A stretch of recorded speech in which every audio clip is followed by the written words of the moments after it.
ജെകെആർ അക്കാഡമിയിലേക്ക് എല്ലാവർക്കും ഒരിക്കൽ കൂടി സ്വാഗതം. ആദ്യം തന്നെ ഒരു റിക്വസ്റ്റ് ഉണ്ട്. നിങ്ങൾ ആദ്യമായിട്ടാണ് ഈ ചാനൽ കാണുന്നതെങ്കിലോ ഇതുവരെ സബ്സ്ക്രൈബ് ചെയ്തിട്ടില്ലെങ്കിലോ ഇന്ന് തന്നെ സബ്സ്ക്രൈബ് ചെയ്യുക. അതോടൊപ്പം തന്നെ മാക്സിമം എല്ലാവരിലേക്കും ഷെയർ എത്തിച്ചു കൊടുക്കുക. അപ്പോൾ നമ്മൾ LD ടൈപ്പിസ്റ്റിന്റെ ടോപ്പിക് വൈസ് ക്ലാസ്സുകളാണ് നടന്നുകൊണ്ടിരിക്കുന്നത്. അതിനകത്ത് ടൈപ്പ് റൈറ്ററിലെ QWERTY കീബോർഡിനെ സംബന്ധിച്ച ക്ലാസ്സാണ് ഇന്ന് ഞാൻ നിങ്ങളിലേക്ക് എത്തിക്കുന്നത്. അപ്പോൾ നമ്മൾ ഈ QWERTY കീബോർഡിനെ സംബന്ധിച്ച് നമുക്ക് ഏറ്റവും പ്രധാനമായിട്ട് മനസ്സിലാക്കേണ്ടത് ഇത് വളരെ ഇമ്പോർട്ടന്റ് ആയിട്ടുള്ള ഒരു പോർഷൻ ആണ്. കാരണം വെച്ചാൽ നമ്മൾ പ്രീവിയസ് ക്വസ്റ്റ്യൻ പേപ്പർ ഡിസ്കസ് ചെയ്ത അവസരത്തിൽ QWERTY കീബോർഡിനെ സംബന്ധിച്ച ക്വസ്റ്റ്യൻ ഇല്ലാത്ത ഒരു ക്വസ്റ്റ്യൻ പേപ്പർ പോലും ഇല്ല എന്നുള്ളതാണ് ഒരു സത്യം നമ്മൾ മനസ്സിലാക്കണം. അതായത് അത്രയധികം ഇമ്പോർട്ടൻസ് ഈ QWERTY എന്ന് പറയുന്ന പോർഷന് നമ്മൾ നൽകണം. ഉറപ്പായിട്ടും നമുക്ക് ഈ QWERTY എന്ന് പറയുന്ന പോർഷനിൽ നിന്നും ടോപ്പിക്കിൽ നിന്നും ഒരു ക്വസ്റ്റ്യൻ നമുക്ക് 1, 2, 3 ക്വസ്റ്റ്യനുകൾ നമുക്ക് ഉറപ്പായിട്ടും നമുക്ക് പ്രതീക്ഷിക്കാം. അപ്പോൾ അതുകൊണ്ട് നമുക്ക് വളരെ ശ്രദ്ധയോടുകൂടി പഠിക്കേണ്ട ഒരു ഭാഗമാണ് ഈ QWERTY കീബോർഡ് എന്ന് പറയുന്ന ഭാഗം. അപ്പോൾ നമുക്ക് ഈ QWERTY കീബോർഡിന്റെ ഭാഗത്തെക്കുറിച്ച് ക്ലാസ്സിലേക്ക് നമുക്ക് കടക്കാം. A QWERTY keyboard is a popular keyboard layout for Latin script alphabets. അതായത് ലാറ്റിൻ സ്ക്രിപ്റ്റ് അക്ഷരമാലകൾക്കായുള്ള ഒരു ജനപ്രിയ കീബോർഡ് ലേഔട്ട് ആണ് QWERTY കീബോർഡ് എന്ന് പറയുന്നത്. ലാറ്റിൻ സ്ക്രിപ്റ്റ് അക്ഷരമാലകൾക്കായുള്ള ഒരു ജനപ്രിയ കീബോർഡ് ലേഔട്ട് ആണ് ഈ QWERTY കീബോർഡ് എന്ന് പറയുന്നത്. QWERTY simply refers to the arrangement of the letters on the keyboard and is renamed after the first 6 characters located on the top left row of the letters. അതായത് QWERTY എന്നത് കീബോർഡിലെ അക്ഷരങ്ങളുടെ ക്രമീകരണത്തെ സൂചിപ്പിക്കുന്നു. കൂടാതെ അക്ഷരങ്ങളുടെ മുകളിലെ ഇടത്തെ വരിയിൽ സ്ഥിതി ചെയ്യുന്ന ആദ്യത്തെ 6 പ്രതീകങ്ങളുടെ പേരാണ് ഇതിന് നൽകിയിരിക്കുന്നത്. അതായത് ഞാൻ നിങ്ങൾക്ക് ഒരു ടൈപ്പ് റൈറ്ററിന്റെ കീബോർഡിന്റെ ഒരു ഇമേജ് ഞാൻ ഇവിടെ കൊടുത്തിട്ടുണ്ട്. ആ ചിത്രത്തിനകത്ത് നമുക്ക് കാണാൻ സാധിക്കുന്നുണ്ടോ? QWERTY ഈ നെയിമാണ് ഈ കീബോർഡിന് കൊടുത്തിട്ടുള്ളത്. QWERTY എന്ന കീബോർഡിലെ അക്ഷരങ്ങളുടെ ക്രമീകരണത്തെയാണ് സൂചിപ്പിക്കുന്നത്. കൂടാതെ അക്ഷരങ്ങളുടെ മുകളിൽ ഇടത്തെ വരിയിൽ ഈ സ്ഥിതി ചെയ്യുന്ന ആദ്യത്തെ 6 പ്രതീകങ്ങളുടെ പേരാണ് ഇത് നൽകുന്നത്. അതാണ് ഈ പ്രതീകങ്ങളാണ് ഇതിൽ കാണാൻ സാധിക്കും. QWERTY. അപ്പൊ ഇത്രയും ഭാഗം നിങ്ങൾക്ക് മനസ്സിലായി എന്ന് ഞാൻ വിചാരിക്കുന്നു. അടുത്ത ഭാഗത്തിലേക്ക് നമ്മൾ കടക്കാം. ഒറിജിൻ, അതായത് ഉത്ഭവത്തെ സംബന്ധിച്ചാണ് നമുക്കിനി ഈ QWERTY കീബോർഡിന്റെ ഉത്ഭവത്തെ സംബന്ധിച്ചുള്ളതാണ് ഇനി നമുക്ക് മനസ്സിലാക്കേണ്ടത്. അപ്പൊ നമുക്ക് ഉത്ഭവത്തെ സംബന്ധിച്ചുള്ള ക്ലാസ്സിലേക്ക് കടക്കാം. The QWERTY keyboard layout became popular after it was released as a part of the Remington No. 2 typewriter in 1878. അതായത് 1878 റെമിംഗ്ടൺ No. 2 ടൈപ്പ്റൈറ്ററിന്റെ ഭാഗമായി പുറത്തിറങ്ങിയതിനു ശേഷം QWERTY കീബോർഡ് ലേഔട്ട് ജനപ്രിയമാവുകയാണ് ചെയ്തത്. അതുപോലെ തന്നെ this layout was created by Christopher Sholes but many myths surround the reason for its creation. അതായത് ഈ layout Christopher shawls സൃഷ്ടിച്ചതാണ് എങ്കിലും പല മിഥ്യാധാരണകളും അതിന്റെ സൃഷ്ടിയുടെ കാരണത്തെ ചുറ്റിപ്പറ്റി നിലനിൽക്കുന്നു എന്നുള്ള കാര്യം കൂടി നമ്മൾ മനസ്സിലാക്കണം. Some say that he created the QWERTY keyboard to separate common letter combinations and keep typewriter keys from jamming.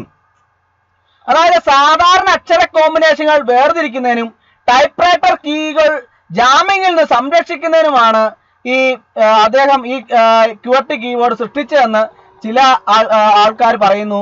അതുപോലെ researchers say that there is no proof of this claim, especially since E and R are neighbors and are the 4th most common letter combination in the English language. അതായത് ഈ QWERTY കീബോർഡിനെ സംബന്ധിച്ച് ഈ അവകാശവാദത്തെ സംബന്ധിച്ച് തെളിവില്ലെന്ന് ചില ഗവേഷകർ പറയുന്നുണ്ട്. പ്രത്യേകിച്ചും ER എന്നിവ അയൽവാസികളായതിനാൽ ഇംഗ്ലീഷ് ഭാഷയിൽ ഏറ്റവും സാധാരണമായ 4ാമത്തെ അക്ഷര സംയോജനമാണെന്ന് കൂടി ചിലർ പറയുന്നു. അതായത് നമുക്ക് ഇതിന്റെ അതൊന്നും പ്രധാനമായിട്ട് മനസ്സിലാക്കേണ്ടത് 1878 റെമിംഗ്ടൺ No. 2 ടൈപ്പ്റൈറ്ററിന്റെ ഭാഗമായി പുറത്തിറങ്ങിയതിനു ശേഷം QWERTY കീബോർഡ് ലേഔട്ട് കൂടുതൽ ജനപ്രിയമായി എന്ന് നമ്മൾ മനസ്സിലാക്കണം. അതുകൂടാതെ ഈ ലേഔട്ട് ക്രിസ്റ്റഫർ ഷോൾസ് ആണ് സൃഷ്ടിച്ചത് എന്നുള്ള കാര്യം നമ്മൾ മനസ്സിലാക്കണം. ഈ ലേഔട്ട് ക്രിസ്റ്റഫർ ഷോൾസ് സൃഷ്ടിച്ചതാണ് എങ്കിലും പല മിഥ്യാധാരണകളും ധാരാളം മിഥ്യാധാരണകൾ ഇതിന്റെ സൃഷ്ടിയെ സംബന്ധിച്ച് അതിനെ ചുറ്റിപ്പറ്റി നിലനിൽക്കുന്നുണ്ട്. സാധാരണ അക്ഷര കോമ്പിനേഷനുകൾ വേർതിരിക്കുന്നതിനും ഈ ടൈപ്പ് റൈറ്ററുകളിൽ ഉണ്ടാകുന്ന ജാമിങ്ങുകളൊക്കെ നിന്നൊക്കെ ഒഴിവാക്കുന്നതിനും വേണ്ടിയിട്ടാണ് ഈ ക്യുവർട്ടി കീബോർഡ് അദ്ദേഹം സൃഷ്ടിച്ചത്, അതായത് ക്രിസ്റ്റഫർ ഷോൾസ് സൃഷ്ടിച്ചതെന്നാണ് ചിലർ പറയുന്നുണ്ട്.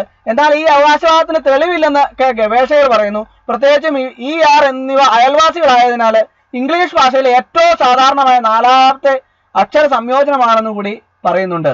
അപ്പോൾ ഇത്രയും കാര്യമാണ് നമുക്ക് ഒറിജിൻസിനെ സംബന്ധിച്ച്, അതായത് ഉത്ഭവത്തെ സംബന്ധിച്ച് മനസ്സിലാക്കാനുള്ളത്. ഈ ഭാഗം എല്ലാവർക്കും മനസ്സിലായി എന്ന് വിചാരിക്കുന്നു. അടുത്ത ഭാഗത്തിലേക്ക് കിടക്കാം. Another legend is that the keyboard was designed so typewriter salesman could quickly type the sentences typewriter code all from one row to impress potential buyers. Although it is some coincidence that all the necessary letters to type the phrase are located in the top row, there is no evidence or historical documentation to prove it. അതായത് ഇതിന്റെ അകത്ത് മറ്റൊരു ഐതിഹ്യം എന്ന് പറഞ്ഞാൽ another ligand is that, അതായത് മറ്റൊരു ഐതിഹ്യം കീബോർഡ് രൂപകൽപ്പന ചെയ്തിരിക്കുന്നതിനാൽ ടൈപ്പ് റൈറ്റർ സെയിൽസ്മാൻമാർക്ക് ടൈപ്പ് റൈറ്റർ കോട്ട് എന്ന വാചകം ഒരു വരിയിൽ നിന്നും വേഗത്തിൽ ടൈപ്പ് ചെയ്യാൻ കഴിയും. അതുപോലെ തന്നെ വാക്യം ടൈപ്പ് ചെയ്യാൻ ആവശ്യമായ എല്ലാ അക്ഷരങ്ങളും മുകളിലെ വരിയിൽ സ്ഥിതി ചെയ്യുന്നു എന്നത് ചില യാദൃച്ഛികമാണെങ്കിലും അത് തെളിയിക്കുന്നതിന് തെളിവുകളോ ചരിത്രപരമായ ഡോക്യുമെന്റേഷനോ ഇല്ല. അതായത് ടൈപ്പ് റൈറ്ററിന്റെ കീബോർഡ് രൂപകൽപ്പന ചെയ്തിരിക്കുന്നത് വളരെ എളുപ്പത്തിൽ ടൈപ്പ് റൈറ്റിംഗിന് അനുകൂലമായ രീതിയിലാണ് ഇത് ടൈപ്പ് ചെയ്തിരിക്കുന്നത്, കീബോർഡ് രൂപകൽപ്പന ചെയ്തിരിക്കുന്നതെന്നും അതുകൊണ്ട് വളരെ എളുപ്പത്തിൽ അത് ടൈപ്പ് ചെയ്യാൻ സാധിക്കുമെന്നുള്ള കാര്യങ്ങളൊക്കെയാണ് ഈ ഭാഗത്തിൽ നിന്ന് നമുക്ക് മനസ്സിലാക്കാൻ ഉള്ളത്. അടുത്ത ഭാഗത്തിലേക്ക് നമുക്ക് കടക്കാം.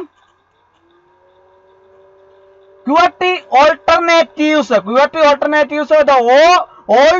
Although we do not know the reasoning behind the character arrangements of the QWERTY keyboard, some are convinced that it was randomly assembled and is not conducive to efficient typing. This has led to the design of other keyboard layout. അതായത് QWERTY കീബോർഡിന്റെ പ്രതീക ക്രമീകരണത്തിന് പിന്നിലെ യുക്തി ഞങ്ങൾക്ക് അറിയില്ല എങ്കിലും ഇത് ക്രമരഹിതമായി ഒത്തുചേർന്നതാണെന്നും കാര്യക്ഷമമായ ടൈപ്പിങ്ങിന് അനുയോജ്യമല്ലെന്നും ചിലർക്ക് ബോധ്യമുണ്ട്. അതായത് ചില ആൾക്കാരെ സംബന്ധിച്ചിടത്തോളം ചിലർക്ക് അതിന്റെ ഈ കീബോർഡ് അക്ഷരങ്ങളുടെ ക്രമീകരണങ്ങൾ ഒരു തരത്തിലും നമുക്കത് കീബോർഡ് ക്രമരഹിതമായ ഒത്തുചേർന്നതാണെന്നും കാര്യക്ഷമമായ ടൈപ്പിങ്ങിന് അനുകൂലമല്ലെന്നും ഒക്കെയുള്ള ചിലർക്ക് ബോധ്യമുണ്ട്. ഇത് മറ്റ് കീബോർഡ് ലേഔട്ടുകളുടെ രൂപകൽപ്പനയ്ക്ക് നയിക്കുകയും ചെയ്തു. അടുത്ത ഭാഗം നോക്കാം. Dvorak. This keyboard layout was created in 1936 by Dr.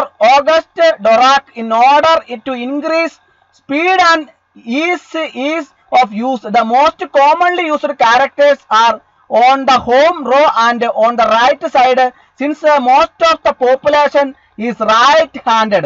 അതായത് ഡൊറാക്ക് അത് വേഗതയും ഉപയോഗ എളുപ്പവും വർദ്ധിപ്പിക്കുന്നതിനായി 1936 ഡോക്ടർ ഓഗസ്റ്റ് ഡൊറാക്ക് ഈ കീബോർഡ് ലേഔട്ട് സൃഷ്ടിച്ചു. മറ്റൊരു കീബോർഡ് ലേഔട്ട് സൃഷ്ടിച്ചതിനെ കുറിച്ചാണ് പറയുന്നത്. ജനസംഖ്യയുടെ ഭൂരിഭാഗവും വലങ്കൈ ഉള്ളതിനാൽ ഏറ്റവും സാധാരണയായി ഉപയോഗിക്കുന്ന പ്രതീകങ്ങൾ ഹോം വരിയിലും വലതുവശത്തുമുണ്ട്. അതായത് വേഗതയും ഉപയോഗവും വർദ്ധിപ്പിക്കാനായി 1936 ഡോക്ടർ ഓഗസ്റ്റ് ഡൊറാക്ക് ഈ കീബോർഡ് ലേഔട്ട് സൃഷ്ടിച്ചു. അതാണ് നമുക്ക് ഇതിൻ്റെ അകത്ത് പ്രധാനമായിട്ട് മനസ്സിലാക്കാനുള്ള. ജനസംഖ്യയുടെ ഭൂരിഭാഗവും വലങ്കൈ ഉപയോഗിച്ചാണ് കൂടുതൽ കാര്യങ്ങൾ ചെയ്യുന്നതിനാൽ ഇതും ആ രീതിയിൽ തന്നെയാണ് ഈ കീബോർഡ് സൃഷ്ടിച്ചിരിക്കുന്നത് എന്നാണ് പറഞ്ഞിട്ടുള്ളത്. അടുത്ത തന്നെ കോൾമാർക്ക്, അതായത് shy Coleman created this layout in 2006 to have the most often used characters positioned in a way to be typed by the strongest fingers. Because there are only 17 changes from the standard QWERTY keyboard, Coleman is supposed to be easier to transition to than Dvorak. അതായത് കോൾമാർക്കിനെ സംബന്ധിച്ചുള്ള കാര്യങ്ങൾ, കോൾമാർക്ക് കീബോർഡിനെ സംബന്ധിച്ചാണ് അടുത്ത് പറയുന്നത്. ഏറ്റവും കൂടുതൽ ഉപയോഗിക്കുന്ന പ്രതീകങ്ങൾ ഏറ്റവും ശക്തമായ വിരലുകൾ ഉപയോഗിച്ച് ടൈപ്പ് ചെയ്യുന്നതിനായി 2006 ഷായ് കോൾമാൻ ഈ ലേഔട്ട് സൃഷ്ടിച്ചു. അപ്പോൾ സാധാരണ QWERTY കീബോർഡിൽ നിന്ന് 17 മാറ്റങ്ങൾ മാത്രമേ ഉള്ളൂ എന്നതിനാൽ ഡൊറാക്കിനേക്കാൾ എളുപ്പത്തിൽ മാറ്റം വരുത്താൻ കോൾമാർക്ക് ആഗ്രഹിക്കുന്നു. ഇതാണ് കോൾമാർക്ക് കീബോർഡിന്റെ പ്രത്യേകത. ഡൊറാക്കിനെ സംബന്ധിച്ച് നമ്മൾ പഠിച്ചു, കോൾമാർക്കിനെ സംബന്ധിച്ചുള്ള കാര്യങ്ങളും നമുക്ക് പഠിച്ചു. ഇനി അടുത്ത ഭാഗത്തിലേക്ക് നമുക്ക് കടക്കാം. There are more QWERTY alternatives, but Coalmark and Dvorak are the only two that have gained traction. Of course, there are other QWERTY variations for users who type in other Latin script languages besides English that it include characters unique to that language. അതായത് കൂടുതൽ QWERTY ഇതര മാർഗങ്ങളുണ്ട്. പക്ഷേ കോൾമാർക്ക്, ഡൊറാക്ക് എന്നിവ മാത്രമാണ് traction നേടിയത്.